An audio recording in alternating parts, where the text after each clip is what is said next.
Please say it correctly. Rakomelo. Okay, I'll never say that right. Okay. Yes.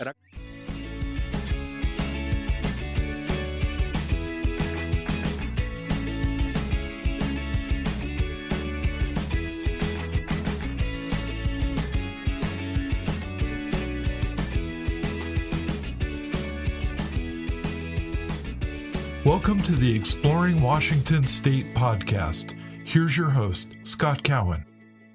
All right, everybody. Welcome back to the Exploring Washington State podcast. My guest today is Ilias Mastrogiannis. Did I say that right, Elias? You did, yeah. Correct me. Okay. Absolutely. Great job. I got to start picking guests with names like Smith and Jones because I struggle. But Ilias, you are the owner of Mastrogiannis Distillery and Winery. We first heard about you from a collaboration you did with our friends at Salt Blade for an Ouzo salami stick. So that's how you came into our reality. And we find out you're doing a whole bunch of other stuff. So why don't you take over so I don't have to talk and tell us about, well, first off, why did you open a distillery? Let's go with that question. Absolutely. And your backstory too. Yeah, well, first of all, thank you for having me. It's really an honor to talk to you. And yes, you guys are doing great with the podcast. Love it. I've been listening quite often, so really thankful for being here. But yeah, our distillery initially started early towards middle of 2015. The idea for the distillery came really from growing up in Greece. So I was born and raised in Greece. Migrated here when I was 16. Went to school, kind of did the whole thing, university eventually, ended up getting married and staying in the region.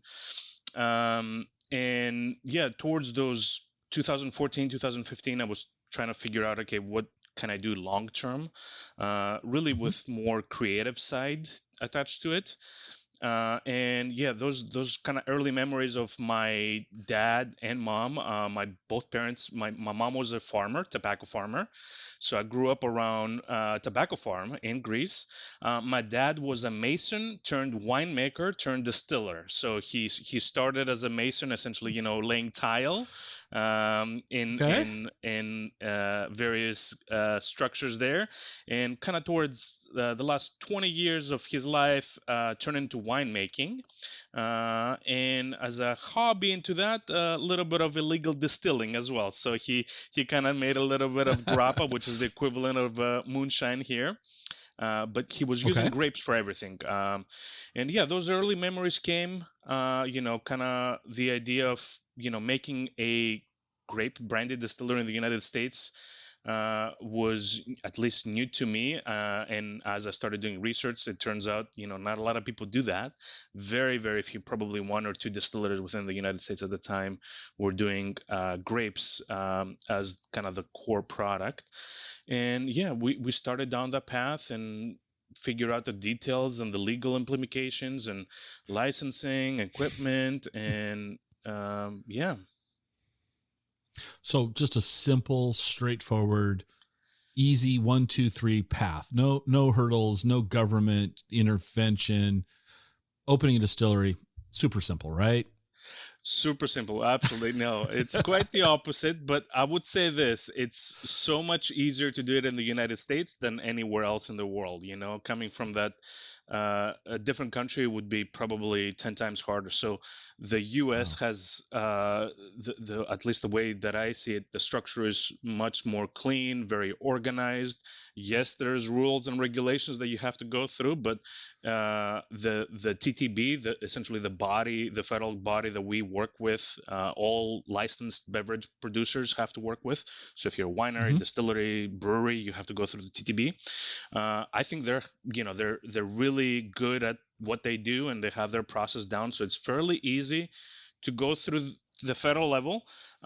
Local and state can be a bit of an issue depending on what you're trying to do. But yeah, a lot of issues on that front as well. One thing, and I've talked to some distillery owners, I've talked to some brewery owners. In my recollection, something about, and I don't know if this is the case for what you've had to do, but breweries have to have like their equipment set up for many months before they can even begin to put product through it. Is that the same for a distillery? It is actually. You have to have a Wow. physical location, so you have to be have a lease or bought the building, depending on your situation, and have either equipment in place or in order. So you have to show physical paper that you have the the still in our case, or the tanks, or etc. But yeah, the one of the biggest one is the location that you have to show that it's under the control of the business, essentially. So without trying to go, what do you think the reasoning is? Why do you have to have the equipment so far in advance of production? What do you think? I that's the one piece that, and I'll come at this from the brewery standpoint. I didn't understand the way it was told to me, or the way I understood it. Let's rephrase that, is that, they had the facility and they had the equipment for, let's just say, a year. That seems like a really long time to have equipment not functioning. Why is, in your, without, but why is so long? What are they looking for? What is the regulatory agencies looking for? Yeah, so first of all, that year-long process is probably a one-off. I don't think it's fairly common to wait a year. I've heard stories of 6 months. I waited after I submitted my federal application. It was about 3-month period. So not too bad. In terms of the why, I think it's, I honestly don't know if there's a law behind it. I don't think there is one. It's one of the prerequisites. And then in terms of just getting the paperwork submitted and reviewed, there might be a lot of back and forth. So if you made a mistake on your application, or if you didn't provide the right information that they were looking for, they're very strict on that front. So that might delay your application. So if you didn't do a good job up front with just due diligence of providing everything and being clear on that might delay it. So I don't think there's a law, but I think if you are very good at submitting that application to its fullest, your chances of getting an agent, and once you get the agent, they approve, which will help with that delay. Okay. So you jumped through all the hoops. What was the first product you guys started producing? Yeah, so our first product was a Ouzo, which is an anise flavored. It could be a liqueur, it could be a spirit, depending on kind of the producer itself. But yeah, it's very common in Greece. It's probably one of the most common worldwide Greek drinks. But yeah, it's essentially we use grapes as our base to distill it into somewhat of a clear, unflavored spirit, with still some of the body of the grapes as kind of the backbone, and then some of the botanicals, anise seed being the primary one. So Ouzo is very similar to like a gin, if you familiar with that, but instead of a juniper, anise being the primary ingredient into the recipe. So we started with an Ouzo and then kind of involved to different products. So, and I'm on your Ouzo's page right now. So, is Ouzo traditionally made with a grape base, or that's where I'm confused. So, is it traditionally a grape base? It started that way. So if you look at the history of how Ouzo really started in Greece, it was a grape-based product. Still, some producers use grapes. A lot of the Greek producers have moved into grain and or sugar bases. But yeah, the original, the kind of the historic, if you look at the books and how it was produced, it was a grape-based product. So we used a lot of that historic heritage and kind of see, okay, how do we produce it back in the day, but also apply some modern techniques and obviously our own spin. We're not trying to copy anybody. We're trying to use local if we can. If not, obviously we'll try to source, but put our own spin and make it to what we really like to drink, and hopefully some other people will enjoy as well. So typically what I'm finding is that distilleries that I've talked to, they've started with, let's say, a vodka or a gin, something that is faster to market versus, say, a bourbon or whiskey, things that age. So Ouzo doesn't. Do you age? Does Ouzo have an aging? Is there any barrel aged Ouzos or anything like that? No, traditionally, yes. So it's not a barrel aged product, and that's really one of the reasons that we started with that as well. We started because it didn't require that aging process of 2, 3, or 10 years, regardless. Some products might require. So it was a fairly quick to market product that we can leverage for some income to the business, so we can grow it. Yeah, could you imagine starting a distillery and then aging your product for 10 years? And there's actually some businesses that do that. It just it really depends on the model and what you're trying to do. Okay, so after Ouzo, where did you go?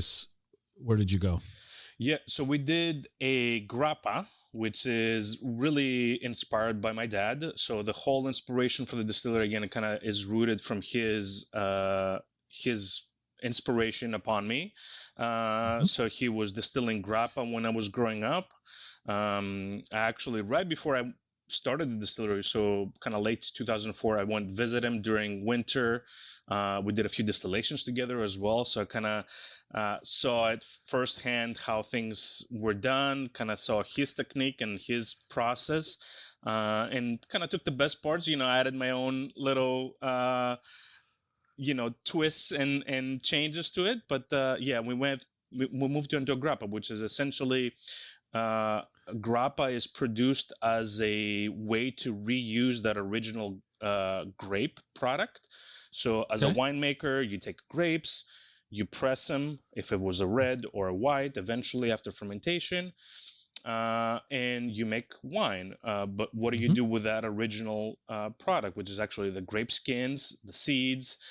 So as a way of reusing, a lot of Greeks and a lot of Balkans and kind of Eastern Europeans use that original product to make another product, which is grappa, very common in Italy, again, Greece, Eastern Europe, and it was just a way to just try to maximize that initial investment and produce a secondary product. We did eventually the same process where we took grapes and distill them into a grappa. Also unaged, we didn't age it, although you can age grappa, so you can produce it into a barrel aged expression. But we decided to keep it authentic and go that route. Because I don't know anything about this, and you've said something that makes me curious. So you're taking the skins, the seeds, and all of that that's left over. What are you doing with it? How are you fermenting it at that point? And help me out here. What's that process look like? Absolutely. So it depends. If it's a red wine, it usually ferments with the skins. So from a winemaking perspective, you ferment the wine with the skins, which really gives it the color, the body, the tannins that you really taste on the final product. So it doesn't. Grappas made from red grapes do not require re-fermentation. So because those skins are already fermented and they already contain alcohol in them. All we do is essentially boil off that excess alcohol off the skins that would otherwise not be used. If you were using white grapes, usually from a winemaking perspective, you don't ferment whites on the skins. So that means they have a lot of sugar in them. Because as they press, essentially they discard that. So you can take the actual white skins and actually ferment them. If you add water and a yeast, it will start fermenting on its own because it has a lot of that natural sugar into the grape skin itself. And then from a production standpoint, our initial batches were red wine based, so it didn't require that secondary fermentation. So we took essentially pure grape skins, added them into our pot still with a little bit of water because it's essentially very heavy mass type product, Okay. and then distill that off. And we go through a double distillation. So after we collect the initial, we call it low wines, which is essentially kind of the first distillation.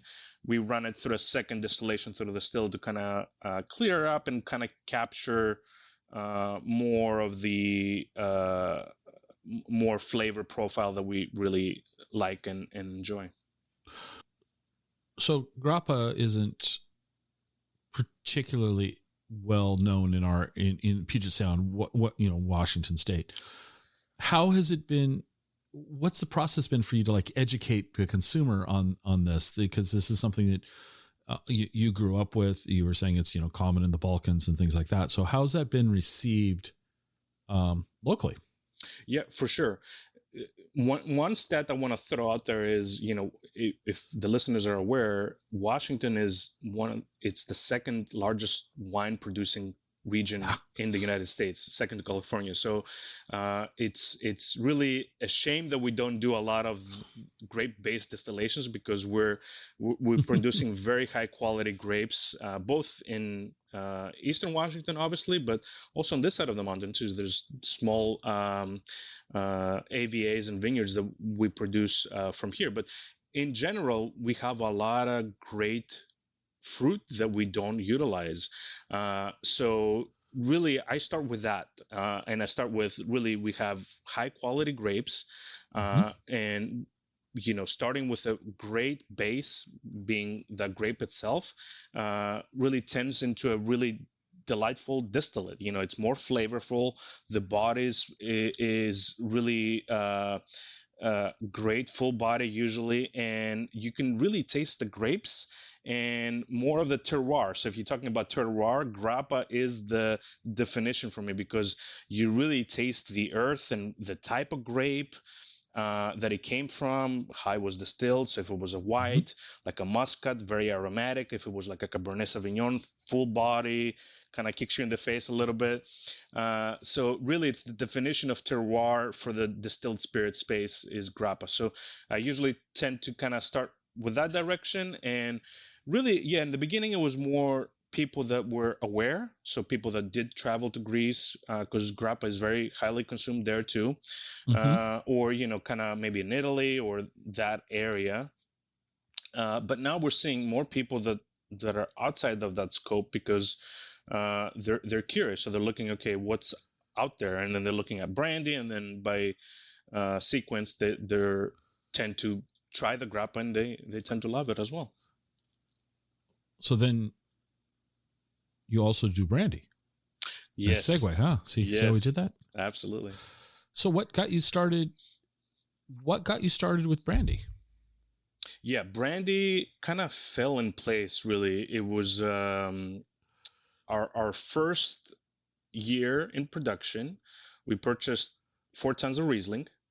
And that came after, many months of trying to decide what type of grape, and we can maybe deep dive into Riesling a little bit and why that choice. But we purchased, 4 tons of Riesling, which was our first ever, kind of big for us purchase at the time. And our goal was to produce a grappa, right? So we're like, okay, grappa seems to be good. We seem to be producing it really well. People like it. Let's continue on it. So the way that we approached it is we took the grapes, fermented them, separated the skins to produce the grappa. But we're like, okay, we have the wine. Let's start distilling the wine as well and see what we can do. Maybe a version of unaged brandy or something else. So we produced our grappa with the skins, and as part of the distillation of the wine, which was that white base essentially, it was coming off the still super aromatic, super delicious, and I'm like, oh my god, this is so good. And doing a little bit of research as well during the time, we decided to put it in barrels. So we filled 2 barrels of our brandy that year. And as it started developing, so 6 months, a year, couple years, we started tasting, and we're like, this is so good. And really that took us down the direction of trying to switch gears a little bit and become a brandy distillery. So focus on barrel aged expressions. Most Keep those traditional, the Ouzo and the grappas on the back, but then put our hat on as a brandy producer, and hopefully one of the best in the regions, and then eventually in the United States. That's very cool. I'm not going to say it right. What is it Rakomelo? Right. Yes. You said it pretty good, actually. Yes. So okay. What is that? Yeah. What? So, wait. I talked over you. Please say it correctly. Rakomelo. Okay. I'll never say that right. Yes. Okay. Rakomelo is okay too, as well. That's great. What? So it's brandy that you've infused with honey. Yeah. Tell us, that's kind of interesting sounding. Yes, absolutely. Yeah. So those products again come from inspired by Greece. So every year we try to go to Greece, spend time with family, and during the summer we're like, okay, what are we drinking? So it's usually quite a bit of wine. So we try to do local wines, which are super delicious. But every year I try to do kind of focus on a spirit. One of those years was Rakomelo, which is essentially produced in Crete. So the island of Crete kind of invented the recipe, which is essentially, in a way, unaged brandy, and it could be grappa, it could be anything that starts with grapes, essentially. And they infuse it with honey, cinnamon, and a little bit of cloves. And yeah, we drink quite a bit, and there's some good producers, some bad producers, obviously, depending on what you prefer. But we really liked the idea, but with a little bit of a different concept, which is a little bit higher ABV. So we produced our version of a little bit higher alcohol content and a little bit less sugar. The Rakomelos that we tried in Greece were a little bit more syrupy, less ABV, 20% or so. Ours is at 35, 34, depending on the batch, with a little bit less sugar, which makes it a lot easier to mix. So, and that was really the idea, to produce a kind of a honey brandy that it was super easy on its own, but also mixes really good for like perhaps cocktails, the bartender, kind of that area of the business. Okay. Yeah. Give me an example of a cocktail with this. What would you make with this? Or how would you, if I came over to your house and you were going to serve this to me, how would you present it? How would it be consumed? So the Rakomelo, a couple different ways. So you can do, it makes a great Negroni. Essentially Campari, with that, maybe a little bit of vermouth. Another favorite of mine is a Paloma. So with a little bit of grapefruit, a little bit of club soda. Obviously shaken over ice, maybe a few bitters, and then a little bit of nutmeg on top, or skip it if you not a nutmeg fan, and just lots of ice. Super, super delicious. Mixes great with Coke, Sprite, lemon soda. Yeah, it's phenomenal. It mixes really, really well with whatever you throw at it. So, and it's really one of our best sellers for that reason, because it's really easy to sip on it on its own. People make a lot of hot toddies during winter, so that's another way. And then summer, just iced cocktails. And really, how do you prefer to drink anything else? So you threw me with the Coke. That's not what I would have come to on my own. Yeah, it actually has a little bit of a cola smell to it. So once you crack it open and put it in a glass neat, it does have a little bit of, obviously, the honey, cinnamon, and in my opinion, a little bit of that cola flavor profile. So, okay. Let's see. How do I want to? Well, first off, I think it's great that you're taking your heritage and reimagining it here locally. And as I told you on the phone when we talked before, I kind of, I don't think of Lakewood, Washington as a winery or distillery location. I just don't think of it. And you explained to me though that that the city of Lakewood and that had been great to work with, and they've been a good collaborative municipality. So that's encouraging. Moving forward, what do you have more product? I mean, you're going to expand because you said when you go to Greece, you try different spirits all the time. So are you more things on the horizon or just more production? What's this look like for you in the future? Yeah, for sure.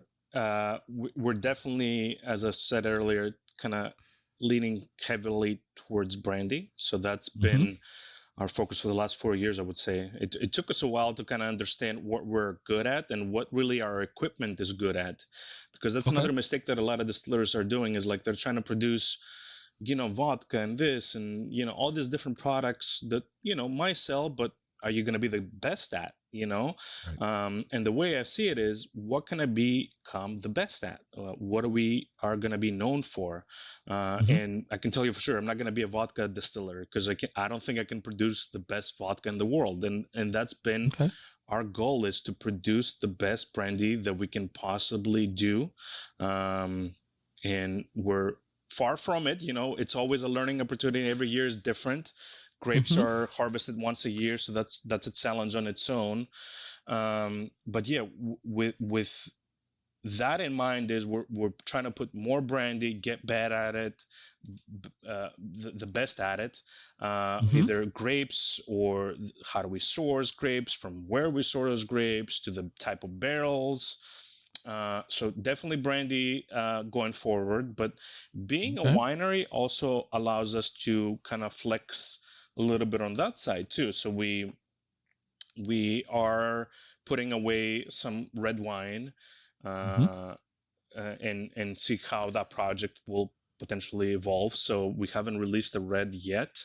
We have a rosé.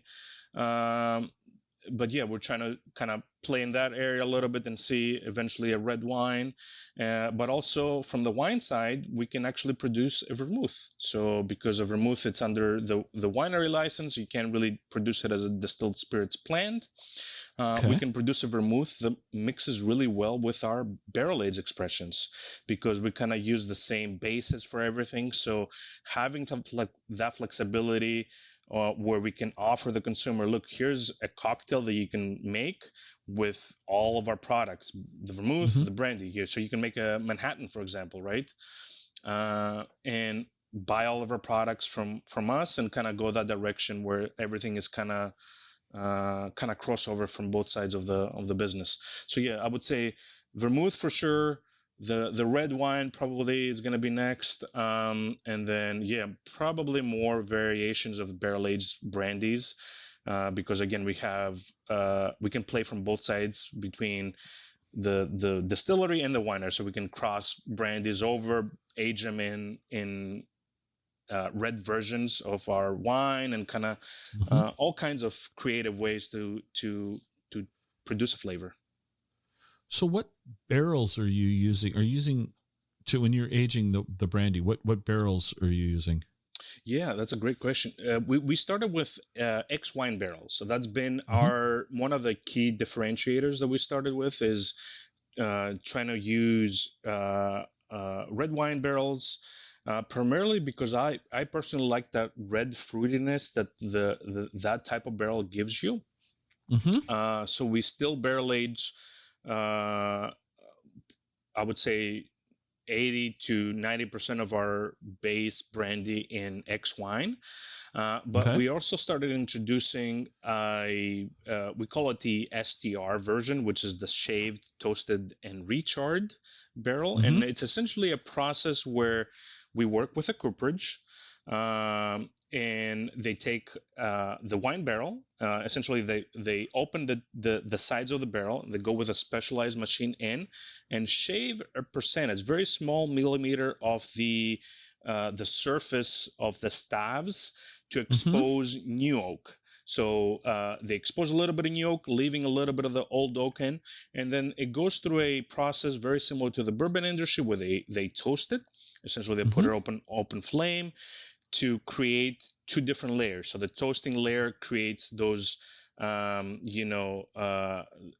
vanillas and the caramel profile, and the brandy, and then it goes through a second layer of charring, which acts as essentially a heavy filter for the spirit. And what that does is, as we age the spirit into those barrels, and it matures through seasons. So through seasons, summer it expands into those staves. Winter it kind of shrinks back in, and it goes through seasons in and out of the barrel, and it brings in those characteristics. So it brings in that red fruit. It brings in a little bit of the vanilla because of the charring process and the toasting, and the oak flavor that might be similar to like a bourbon. So yeah, we primarily use X wine barrels, and we use those specialty wine barrels that we custom made for us to add different components and a different layer to the brandy. That's okay. You mentioned earlier you try to source locally as best possible. And in Washington State, we've got a lot of grape growers. Primarily, are you getting your grapes from Eastern Washington, or where are you getting your grapes from primarily? Yeah, so about 70% comes from Eastern Washington. Yakima Valley is a big producer for us, so we work with a grape grower there. We also have a grape grower on this side of the mountain, so they're right outside the Puget Sound AVA. They're located in Winlock. Actually, there's a small 7-acre vineyard run by Chris out there that we have a great relationship. They're about 50 miles from our distillery, so we work specifically with a very, very cool grape variety that does great for brandy distillations. But we also work with California growers as well. So we do source a little bit from California because they're such a big producer. So we are bringing grapes and juice from that side as well. When talking to people that are in the wine industry, and I fully acknowledge that you could, put a mask on my eyes, blindfold me, and give me three varieties of wine to say, which one do you like? I would be the wrong person to do that if you were hoping that I would not probably pick the Franzia box wine. That'd be just my luck. But one of the comments people make is that, especially over in Eastern Washington, the smoke has impacted the grapes and given them kind of a smoky tint. Maybe. Does that impact the brandy at all? Does the heavy smoke, has that impacted the product? Absolutely, yeah. So smoke definitely is an issue, and there's ways that you can definitely get rid of it from a distillation perspective. Obviously, it depends how heavy that taint was. So as with everything, distillation really concentrates those flavors, so it might be hard. When you think of a wine, and what we're doing it when we're distilling it is we're concentrating those flavors 10 times. So we try to start with really good bases that don't have that, if possible, because it will just elevate those bad components. Again, depending on what you're trying to produce, you can definitely remove components, or perhaps 100% with a high ABV distillation. So if you're bringing it into a very neutral state, like a vodka, for example. So if you're producing a grape vodka, you can definitely remove those side effects. But I want to touch a little bit from a winemaking perspective. We don't pick grapes the same. So if we were to make still wine, we would pick grapes differently than we would make a distillate, and it's very important, and a lot of people don't really understand that. But it's different grapes, obviously, that you have to worry about, but there's also the sugars, the acidity. So there's a lot of components that really started with the base product, but depending on where you want to go, you have to make different picking decisions and treat those grapes differently if you were to distill them versus winemaking. Okay. How did you connect with Salt Blade? And because I'll be honest with you, when my daughter said, "Hey, they got this Ouzo stick," and I went, on the surface, it just, in my brain, I was like, that doesn't seem like a match that I would like. And I tried it and I enjoyed it. So how did you guys come up with the idea of doing, how did you meet Bob Blade, and how did you guys end up collaborating together? What was the motivation there? Yeah, absolutely. No, I think it was all their ideas. So I'm not going to take any of the credit. It was, if I mistakenly, Bob had one of the employees at their business at the time. I'm not sure if they're still there. Proposed, hey, let's bring in an Ouzo flavored. I think they were doing the boozy trio thing they call it, where they do a gin, a whiskey. And they were proposing to do perhaps an Ouzo. So, and then they were like, okay, does anybody produce an Ouzo locally? And then they were able to track me down, and that kind of worked out. So yeah, they essentially, it was that inspiration, I think, that they were looking to do a third addition to their trio. They landed on Ouzo being a good flavor because of the anise. And yeah, they tracked me down, and the rest was history. And then actually turned out really, really good. I was very surprised in the beginning too to see Ouzo in a salami, but it definitely adds a different layer that I enjoy too. Okay, so you were surprised by that at first too. I was, yeah. Okay, yeah, because that's my knee jerk to that was, and I enjoyed it. I mean, I enjoy, and I truly enjoyed it. So it was, I would not have thought these two things, like that old commercial for chocolate and peanut butter, I just wouldn't have thought those two things would work together. And yeah, I was actually surprised when I start seeing large quantities of Ouzo. I'm like, who's this person? So I don't know that you would know the answer to this. When you say large quantities, I mean, how much Ouzo was going into? Did they ever? Maybe this is secret proprietary recipe thing, but how much Ouzo was going into making these sticks? I don't know, so I don't know that process, and I don't have visibility behind the scenes. But yeah, I mean, they were buying larger than the average consumer/business, because again, Ouzo is not the typical thing that people look for. So. Right. Yeah. No, it was kind of interesting. But I think it's wonderful when local businesses collaborate together and we stay in that, in the region, if you will. You wrote a couple of things that the audience probably doesn't know about you is on your website, you do blog posts, but you also host a podcast, and your podcast is about distilling. We'll come back to that because you wrote a blog post about cigars and brandy. Mm-hmm. I think that's a really interesting combo. And so I'd like you to elaborate a little bit on that process, and how much research did you have to do to get that article put together? Absolutely. Yeah, I do enjoy the occasional blog. So yes, we do try to keep up with the blogging section.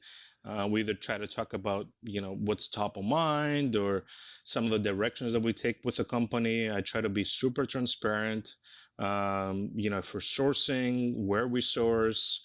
We're trying to be very, very open about anything that we're trying to do. So, and that equated to the podcast as well, to kind of get out there and try to talk to other people, primarily distillers, and see what they did, what worked, what didn't work, which also helps people that are behind the line, essentially people that want to open a distillery and get into this type of business. So, but yeah, from that cigar and blog, or cigar and brandy post, I love cigars and I love brandy. So it was a perfect fit to kind of come up with that. And it was really trying to pick cigars that I enjoyed over the year.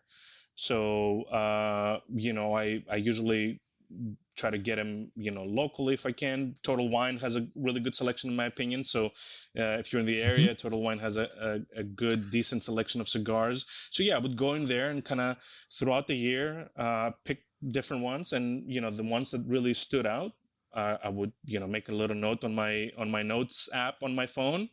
And I figured one day, let's put a blog post together of kind of what cigars really work well with our brandy. So yeah, it was kind of that base idea, and came up with the post. So why do you think brandy and cigars go well together? What is it for you?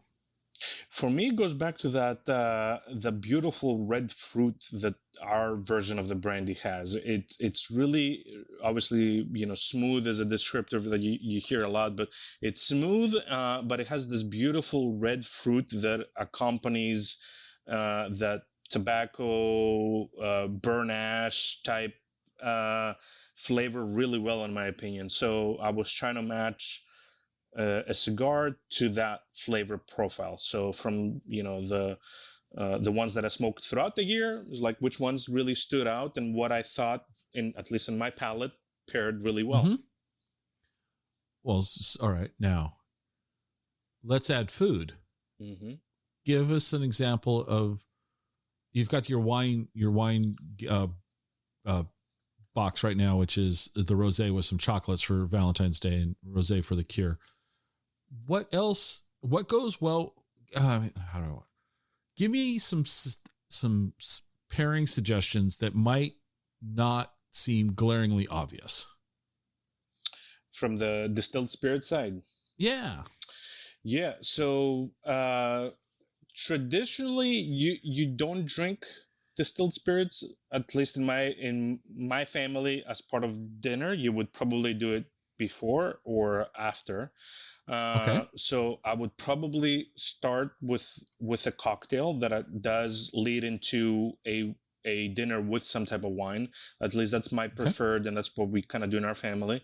So I would probably start with a very basic, either Manhattan or an old fashioned. So those are kind of the typical brand.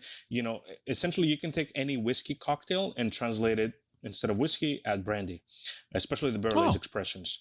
So, a great Manhattan, which is really brandy and a good sweet vermouth, in my opinion.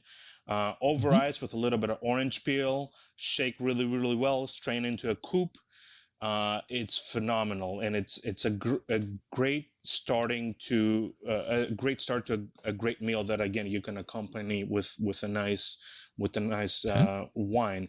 And then also, again, maybe an old fashioned. So if you want a little bit more sweetness to it, again, the simple syrup with the brandy, some bitters, over a cube, stir, and ready to go as well. So those are kind of probably my pairings, would be essentially before you go into a meal, to start with that. And then, accompanied with a nice, beautiful red or a white or a rosé, depending on the mood.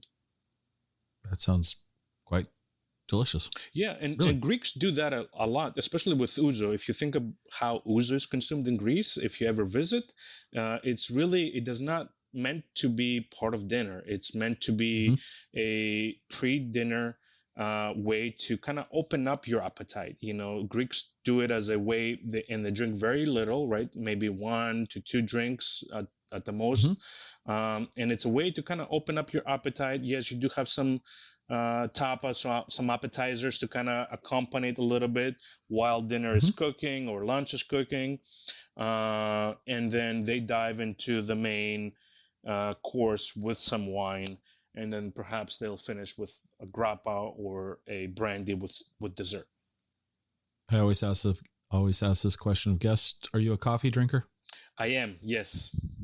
Okay, that's good. We'll get along just fine then. Yeah. It's a little late in the show to figure out if we're going to get along or not, right? Where got any coffee recommendations for me next time I come across the mountains? Where should I go get coffee? So I'll be very honest. I'm a home drinker, so I love, my go-to coffee anywhere I go is a nice Americano. So that's the go-to, and I do love making it at home for some reason. So I'll recommend my favorite bean, which is I think it's Tony's out of Bellingham. And their blend is espresso noir, if I remember correctly. I just love that type of coffee for the Americano style that I like. So I do a stovetop. So I grind, pat, stovetop, espresso over lots of ice with a little bit of water. And then I do a little bit of dash of cinnamon. So that's my go-to. I asked this question of pretty much every guest unless they tell me they don't like coffee. And then, no, I'm just kidding.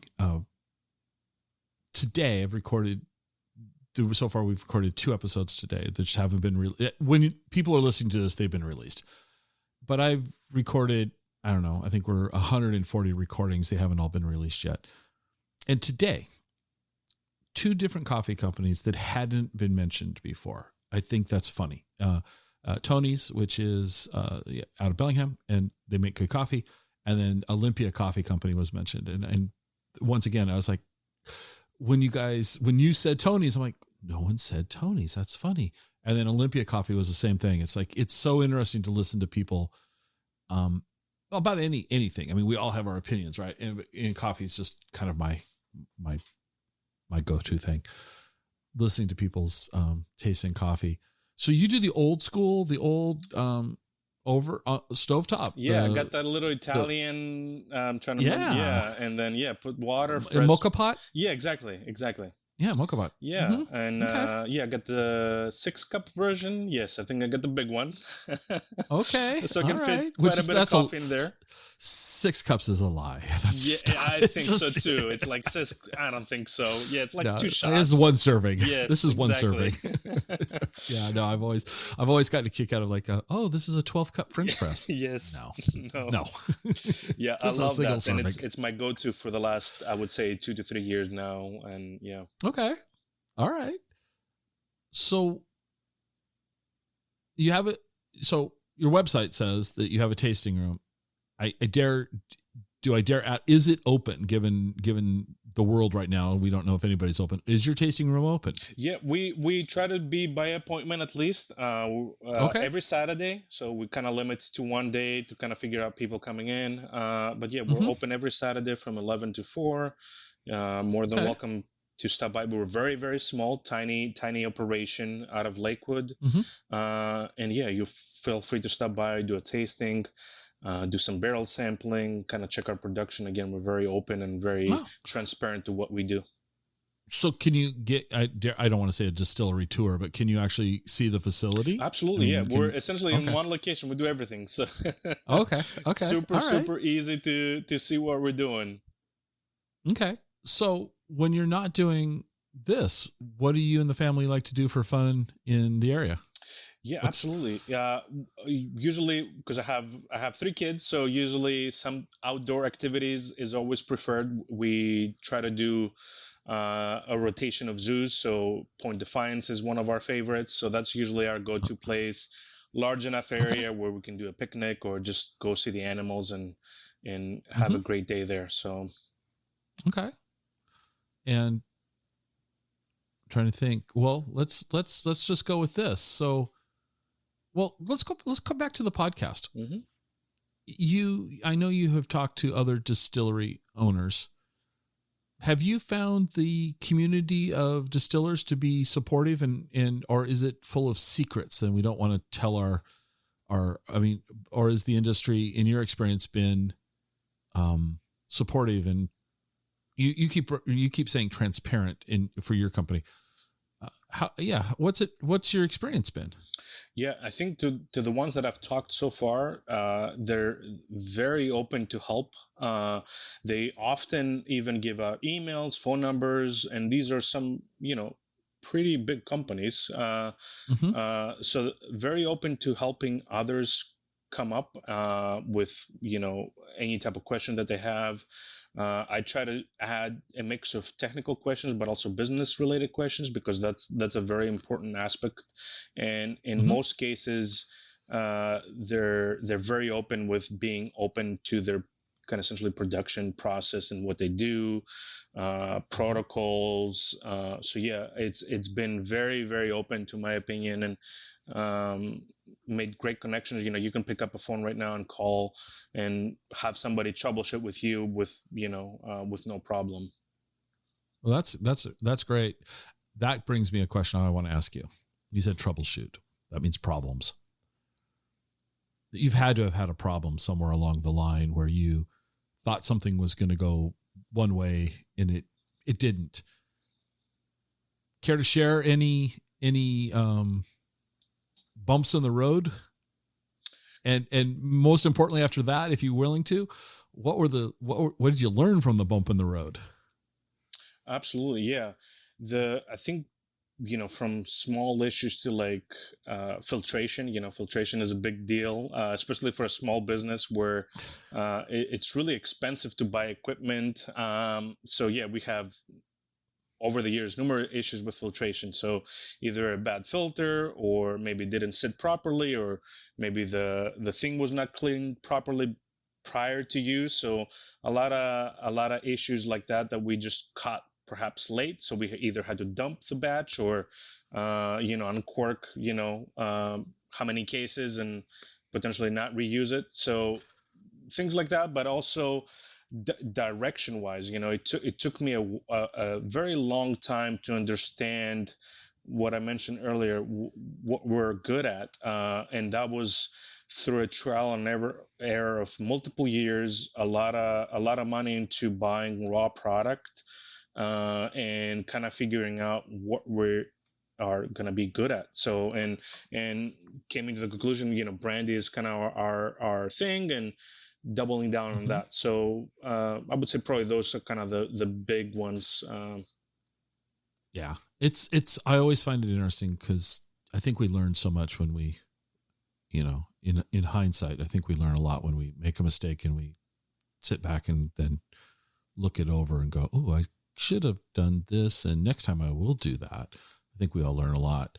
And let's be honest, business is super simple. That's it's no kidding. I'm totally joking. It's every entrepreneur should be acknowledged for being a risk taker, and just appreciate it. I mean, no matter what the business is, whether it's just it being a distillery, selling salami, selling, gasoline, it doesn't matter. It's a lot of work that very few of us understand unless you've done it, Well, yeah, absolutely. It's very hard to put a product out and nobody buys it. It messes with your, not only emotional, but your, it's a very hard thing to swallow that says, look, I worked on this for 3 years, but there's no interest, and it doesn't matter the product. No, so you're right. It could be an online thing, could be a physical thing. Yeah. Because you put time and effort, and it's your baby. You're close to it, and sometimes that proximity isn't good because you're too close to it. Speaking from personal experience, there. Where can people find your products? What I do know is you're only currently shipping to Washington State, correct? You're not, and that's a whole nother conversation about shipping to other states, but. Where retail locations, where can people absolutely find it? So we're direct to consumer, so you can definitely buy from us if you're within Washington State. We ship directly to you, and retail is Total Wine. So most in Western Total Wines, they usually carry at least 1 or 2 products depending on the location. Okay. And we'll put links to your site and all that below, so show notes so people can click on it. We'll wrap it up with this question. And this is how I skate. What didn't I ask you that I should have? What did we overlook in this conversation that I should have asked you? I'll turn the tables. This is one of the questions that I ask my podcast listeners, and it's, what is the best advice you ever received? It's not fair. I get to ask the questions. Yeah. So I'll ask you first, and then I'll do my turn. Best advice I ever received. Probably and I'm pondering. Wow, it's a long pause. Hopefully we'll shorten that pause up for the listener. Otherwise, sorry, folks. Basically, the best advice I ever received, and I'm going to paraphrase it, is be true to myself and have confidence that what I'm thinking about is worthy of pursuing. That's kind of, the best advice I ever received. Absolutely. Yeah. And it could apply to a lot of things. Exactly. Yeah. For me was, I think there's many, that's really the truth, if I were to say it, but one that really stuck and I always go back is, don't dabble, and really stick to one thing and kind of go all in and trying to do the best job that you can. So don't try to see what others are doing, or yes, it's okay to look for inspiration and similar interests perhaps, but stay focused and be true to yourself as well, very similar to what you just said, and stay the course. Go deep, don't go wide. Yeah, absolutely. Absolutely. Yes. Yeah. Maybe the other advice that I got that I probably should have listened to was don't put that fork in the outlet. I didn't. My grandmother yelled at me once and said, "Don't do that." Too late. I really did. Yeah, too late. I was probably like 6. But see, I think in a world where technology is so prevalent and accessibility is so prevalent, that developing a sense of focus and concentration, which is kind of my interpretation of that, don't dabble, but like turn off the ringer on your phone, concentrate on what you're doing, get it done without being distracted by, a social media alert or, an email from a friend. Not saying to ignore responsibilities, but we're so easily, these devices that we carry with us ding and flash and vibrate all the time. I think having, and here I am, putting out a show for people to listen to. So, but I think having the ability to concentrate, focus, be present with what we're doing, and in many cases going deep and not dabbling, I think is very important. Absolutely. Yeah. And to your point, I think it could be not only a notification or a social media, it could be a bad email, right? For me, it's, examples of countless of distributors where I send an email and there's crickets, or a comment or a review on a product. And you got to look at those as opportunities to perhaps improve, but also stay very focused and know your skill set. And it goes back to what you said: trust your skill set and your leadership to proceed forward, and kind of put that noise aside, and because it will always be there. Oh, absolutely. And you're not going to please everybody. Your Brandy isn't going to please every single person that my podcast doesn't please every single listener. And that's okay. Hopefully that's okay. Exactly. It's okay. Yeah, exactly. It's okay. Well, I'm excited. I'm looking forward to trying some of your product here. And, because short of it being in the Ouzo stick, which I don't think is a fair representation of the product. Let's be honest. I got to try it in its intended format. I'm looking forward to that. And I wish you all the continued success. And I look forward to staying in touch and hearing about what you guys are doing and how you're growing. Thank you, Scott. It's been a pleasure. Thank you for having me on, and appreciate it. Hey.